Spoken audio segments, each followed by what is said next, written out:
Hi there, this is Greg Sachs from RISO with 3 questions. This time I'm talking to Matt Casey from CRS Data. Thanks for doing this, Matt. Glad to. Question 1. Tax data is not the sexiest end of the real estate data puzzle, yet it is extremely important to the industry. How did you personally land in this end of the real estate pool? That's a very good question. As you noted, not exactly sexy. I don't think anyone, when you're 5 and asked, what are you going to be when you grow up? I want to run tax data.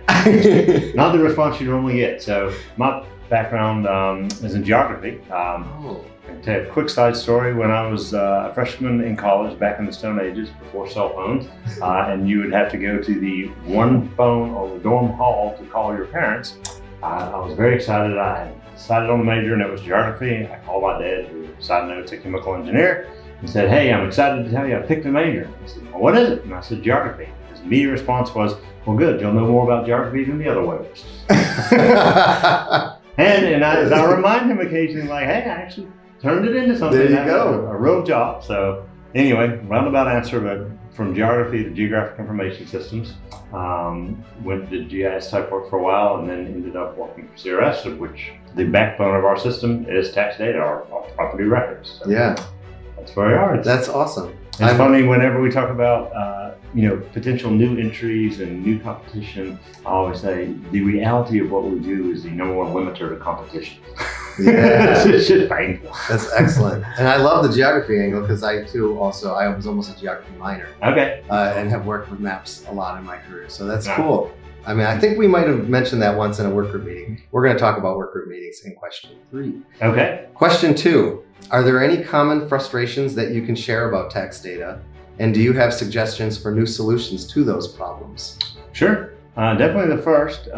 So tax data, if you don't know much about it, or property record information, in the U.S., it's primarily maintained at the county level. Mm-hmm. So when you talk about things like the Universal Property ID, which is the group I'm most involved in, we talk about it's unusual being a U.S.-based standards organization. The adoption interest is actually very high in Europe, where it's almost at a country level. Canada's seen some nice things there. Canada's primarily at the province level. And so a big part of the problem in the States is just 3,000 plus counties, each doing their own thing. And so, it's funny, I'll talk to people about different standard type things, and I often get the response, "Well, why doesn't the county take care of that?" And my somewhat cynical response is, "Have you ever been to an assessor's office?" Right. I actually have. Yeah. And if this is the fine folks or for the county assessor, but their goal is to identify properties, evaluate them, and then make sure taxes are paid. Mm-hmm. So there's not a lot of incentive at that level to make sure their data complies with surrounding counties or across the country.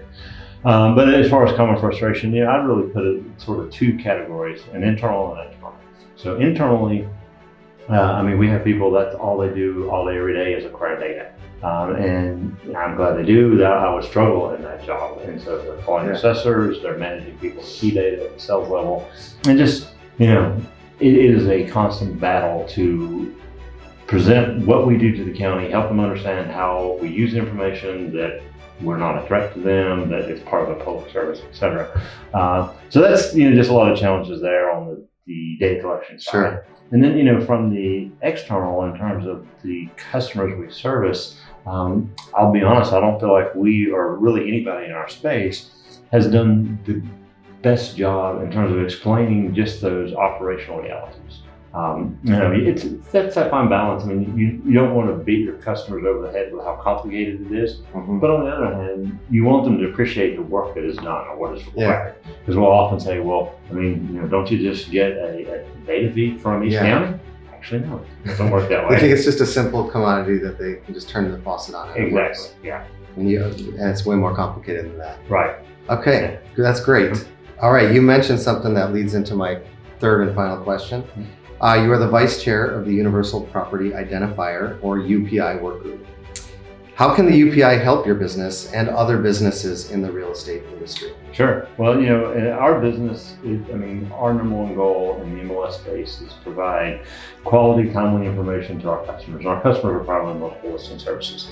And so as part of that, we want them to look at us as their core data source. Obviously, you've got listings, which are realtor driven, realtor created. And so that's a little bit outside of our wheelhouse. We do auto pop for those listings. So that's one place where the UPI, in fact, we talked about this in a roundtable this morning, needs to propagate through that auto pop so then it gets to for folks like Trestle and Bridge, so that it then gets to the brokers.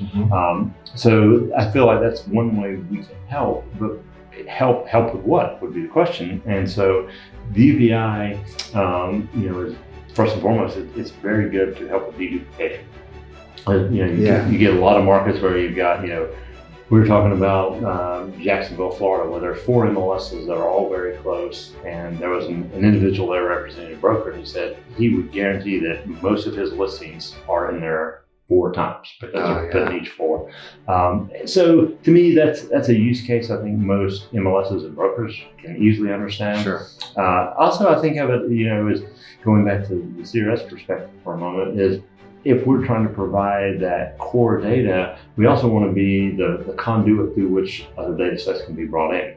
So whether that's wall score data, if it's energy data, you name it, the UPI really helps bridge that gap. And so and I feel like that work group has made a lot of progress. And if you've ever been in that type of work group, there's a lot of work that has to happen before you can even get close to adoption.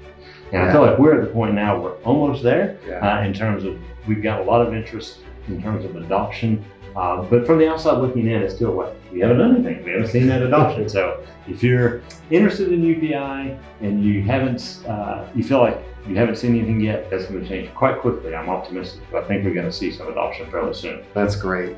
I agree. And that's it. That's our 3 questions. Thank you, Matt, for doing this. Very welcome. Take care. All right, thanks, Greg.